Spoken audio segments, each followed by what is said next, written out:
ఎత్తులు పై ఎత్తులు. ఎత్తులు పై ఎత్తులు. తెలంగాణలో లోక్సభ వేడి బాగా రసవత్తరంగా ఉంది. ఎవరికి వారు వాళ్ళు వ్యూహాలను పొదును పెడుతూ ఉన్నారు. కానీ కాంగ్రెస్ పార్టీ కొంత వేగాన్ని పెంచింది. రాజకీయపరమైనటువంటి వేగానికి అడుగులు వేసింది కాంగ్రెస్ పార్టీ. సరే, బీజేపీ పార్టీ బీఆర్ఎస్ని దెబ్బ కొట్టడం ద్వారా బీజేపీ పార్టీ కూడా అనుకోకుండా బలపడింది. మరి బీజేపీ వర్సెస్ కాంగ్రెస్ మధ్య పోటీ. బీఆర్ఎస్ థర్డ్ ప్లేస్ అని అనుకున్నది ఏదైతే ఉందో అది అలాగే జరుగుతూ ఉన్నటువంటి పరిస్థితి కనపడుతూ ఉంది. మరి అభ్యర్థులు కూడా శరవేగంగా ప్రచారాన్ని ప్రారంభించారు, శరవేగంగా ముందుకు వెళ్తున్నారు. సుధాకర్ ఓకే, సరే, కూడా మొత్తం క్యాండిడేట్స్ని కూడా మొత్తం అనౌన్స్ చేసేసిందండి. బీఆర్ఎస్ కూడా వేగంగానే ఉన్నారు, వేగంగానే అడుగులు వేస్తున్నారు, వేగంగానే ఉన్నారు. దీనికి సంబంధం ఏంటంటే ఒక అంశాన్ని మనం గమనించాల్సింది,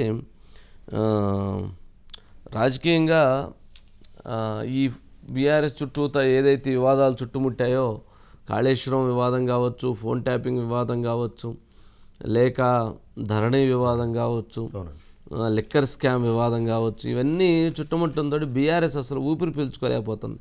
క్యాండిడేట్లను అయితే అభ్యర్థులను అయితే ఎంపిక చేశారు, కానీ ఆ అభ్యర్థులని ఎలా ముందుకు తీసుకెళ్ళాలి, ఎలా వాళ్ళని అడుగులు వేయాలి, ఎలా వాళ్ళతోటి ప్రయాణం చేయించాలనేటువంటి దాంట్లో మాత్రం ఇంకా ముందుకు అడుగు వేయలేకపోతున్నారు. కేసీఆర్ గారు పాపం ఫామ్ హౌస్లోనే దాని మీద ప్రయత్నం చేస్తున్నారు, కానీ దానికి కొంత ఇబ్బంది ఉంటుంది కదా ఆయనకు కూడా.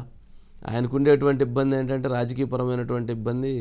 ఇప్పుడు కూతురు అలా ఉన్నప్పుడు ఏ తండ్రి కూడా పేగుబంధం కదా, వాళ్ళ అది ఆయన్ని కలవరపాటు గురి చేస్తూ ఉంటుంది, ఇబ్బందికి గురి చేస్తూ ఉంటుంది. సరే, ఆయన దానిపైన తన వ్యూహాలని తను ఆలోచన చేస్తూ ఉంటాడు, కానీ ఇంకేం ఇప్పుడు చేయలేని పరిస్థితి. అందుకని కొంత బీఆర్ఎస్లో కూడా సిట్టింగ్ ఎంపీస్ అంటే 2-3 ఉన్నారు తప్పని మిగతా వాళ్ళందరూ కూడా పార్టీలు మారిపోయారండి. ఓకే, ఈ నేపథ్యంలో మన బీఆర్ఎస్ మీరు అన్నట్టు 3వ స్థానంలోనే ఉండే. నెక్స్ట్